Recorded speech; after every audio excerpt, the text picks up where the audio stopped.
Today I want to talk about a really cool and exciting investment area, something I could talk about the whole day. But in the next 10 minutes, I'll walk you through 5 or 6 ETFs that are investing in the type of cutting-edge technology, the new industries that should dominate the next decade, and hopefully help you future-proof your investment portfolios.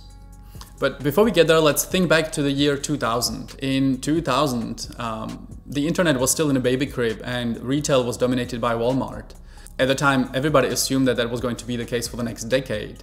But fast forward to today, Amazon dominates the space and Walmart is barely trying to hang on. Same thing with Tesla. Tesla spent the first 10 years of its existence trying not to run out of money. And today, they clearly changed the car industry and they are the most valuable car company in the stock market. My point is, when you think about investing and where you should be investing, you should be thinking about what are the future industries? What are the industries that will be the dominant growth industries in the next decade? And so the 5 or 6 ETFs we'll talk about today should help you do exactly that. All right, let's do this.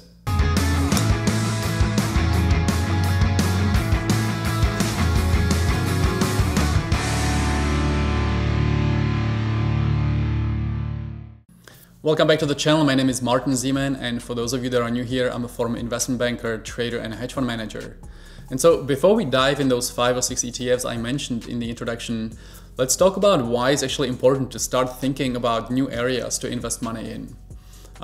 Today, I think nobody will argue that we are in a late stage bull market with valuations that are really arguably quite stretched and concentrated in a certain area of the stock market, all the tech companies. In fact, consider Facebook. Facebook makes money by advertising. Globally, the advertising market is worth about $560 billion. And that's global advertising market, not just online. Now, Facebook has about 13% of that, which is 72 billion. And yet, Facebook's valuation today is 700 billion, 10 times that. So even if you discount all the future cash flows, it's kind of hard to argue why this is an appealing point to enter and buy Facebook here at these valuations. And so if you're not a day trader that likes to day trade Amazon and Netflix and Facebook, but think more in terms of where could I park my money for the long run, considering those new industries and these ETFs is completely sensible and makes sense from a portfolio diversification perspective and from kind of a longer term vision. So let's dive right in. The first ETF on the list is the Defiance Next Gen Connectivity ETF, ticker FIVG, which was launched in March 2019. Now this is a huge investing trend since we started rolling out the 5G networks in March 2019. There's obviously a ton of competition with China, lots of pressure around Huawei and on European allies not to use any Chinese companies in the rollout of these networks. But clearly this is how appliances and cars and wearable technology will communicate with each other because of those higher speeds in these networks. Now this ETF tracks the Blue Star 5G Communications Index, which is made up of US listed stocks and other global companies that are involved in the development or are otherwise instrumental in the rollout of this 5G technology. This ETF is actually quite cheap. It's only 0.3% when it comes to the expense ratio. Little side note on the expense ratio, most ETFs have some kind of a cost. There are some free ETFs that track the generic mainstream indices, but typically when you look at the universe of ETFs, a typical average expense ratio is about 0.44%, which means for each $1,000 that you invest in the ETF, you pay $4.40 annually. So I still consider those fees quite low, and here certainly 0.3% is really low. Now, if you click to the right here, you get a fact sheet, and if you scroll down, you see the major holdings in this ETF. So some really household kind of companies that you know, some other less known companies, but all of these really involved very strongly in the 5G technology and the build out of this whole network. So you have the Qualcomm, Ericsson, Nokia, Keysight Technologies, obviously Verizon and AT&T. But this is an area that's going to grow a lot in the next 5 to 10 years. In fact, in 2020, the industry is worth about $31 billion. It's projected to grow to about 11 trillion in 2026. So just think about this really exponential growth, how that will affect the companies within the space. And obviously this ETF should be growing in the next 5-10 years as this new network is being rolled out. Now, the second ETF I want to mention is the Global X Robotics and Artificial Intelligence ETF, ticker BOTZ, BOTZ. You gotta love the names and how they pick the names of those ETFs. Now, there's no doubt that robots and artificial intelligence will take over a lot of the manufacturing processes around the world in the next 10 years. Look at some of the videos showing the inside of a Tesla factory today. In fact, Elon Musk was asking the manufacturers of the robots they use if they could make the arms move faster, which apparently nobody's ever asked them before. But this ETF has a 50% exposure to Japan, obviously a leader in the industry, and a 15% exposure to Europe. But listen to this statistic. This is really showing the true potential of this industry. In China today, there's about 70 robots in manufacturing per 10,000 workers. In South Korea, which is obviously much more modern when it comes to manufacturing lines and processes, the density is 500, so 70 versus 500. So China is going to have to invest really heavily in this area. Now, the top holdings are some Japanese companies, as I said, a leader in there, like Yaskawa or Fanuc or Keyence. But you have also US companies like NVIDIA or Intuitive Surgical. This ETF is 0.68% when it comes to the expense ratio.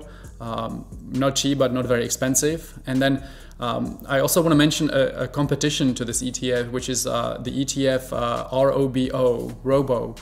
It's a slightly more expensive ETF at 95 basis points. The reason is mostly because the stock selection is done by a committee of experts. And it's a little less concentrated. So BOTZ has 28 holdings, so a little bit more concentration there, and Robo has 89 holdings. Now, the third ETF I want to talk about is the Global X Lithium and Battery Tech ETF, ticker LIT. This ETF obviously tracks the huge boom in lithium batteries. So again, we should mention Tesla here, because if you look at why Tesla dominates so much all the other car companies, it's really down to the way they arrange and manufacture the battery cells that they use in the car production. And other companies are just not able to do this as efficiently. In fact, Panasonic, which is a huge partner to Tesla, and the way they manufacture the battery cells is part of this ETF. And it's not just cars, it's wearable technology, it's cameras, tracking devices, electrical equipment, medical equipment. So the investment thesis here is basically to say the world is going to be more wireless, more portable, more traceable in the future.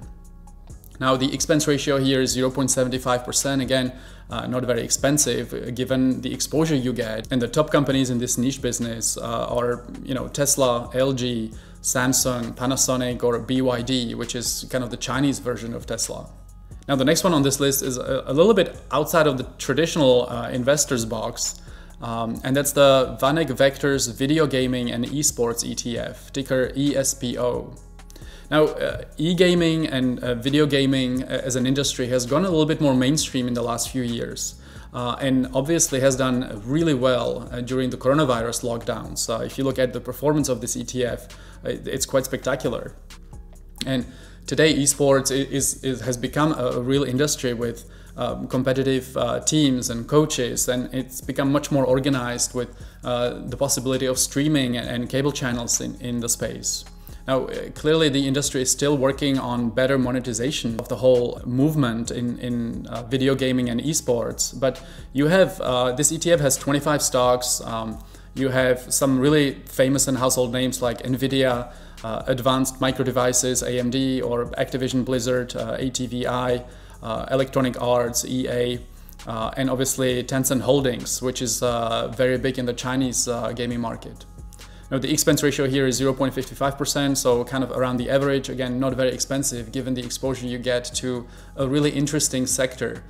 In fact, a side note, I spoke to Mike Novogratz a year ago in New York, who is obviously very successful in cryptocurrency and started his own kind of cryptocurrency and digital assets bank.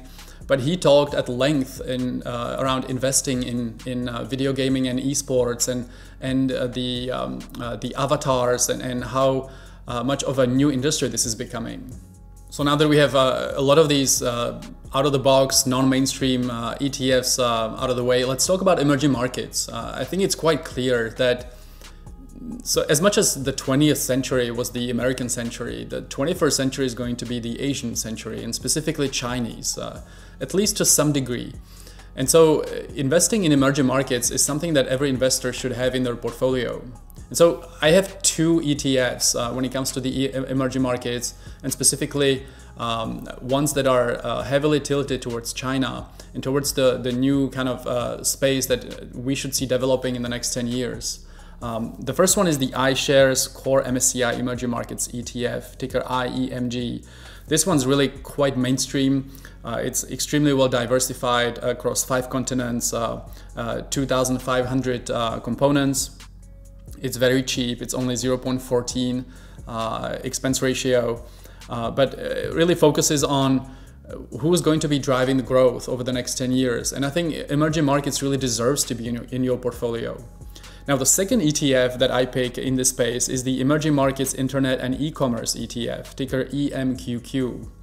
Now, this is much more focused on emerging markets, but also the growth area, generally speaking. So obviously the global e-commerce is improving globally with 13% expansion year on year. This ETF is much more concentrated with 75 holdings in fields like online search, e-commerce, streaming video, or cloud computing. And when you look at who's in this ETF, you have, the Chinese companies Tencent and Alibaba, but you have also companies like a Germany-based food delivery company called Delivery Hero, or a Brazilian fintech StoneCo, which actually Warren Buffett owns as well.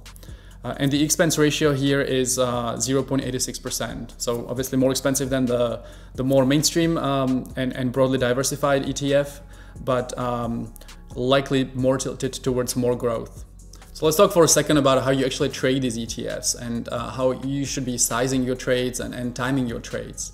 I posted a video a few weeks ago talking at length about sizing and choosing good entry and exit points when it comes to investing and trading, and kind of having rules that really determine your trading strategy. And it's no different here. I'm not arguing for you to put all of your portfolio in these 5 or 6 or 7 ETFs we discussed. And I'm certainly not arguing for you to do this in one step today. I think these ETFs should be something that's on your radar. You should do your research, obviously, and understand the components and the companies within these ETFs. But you should put them on your shopping list, I think. And whenever there is the next pullback in the market, and believe me, there will be one in the next few weeks or months, you should slowly start leveraging yourself and putting a portion of your portfolio in at least a portion of some of these ETFs that we talked about. Because the question is, where do you want to be in 5 years? Do you want to be invested in a technology or in a sector that's growing, that's looking towards the future? Or do you want to be invested in the Walmart? I know where I want to be. So let me know what you think. Thanks for listening, thanks for watching, and I'll see you in the next video.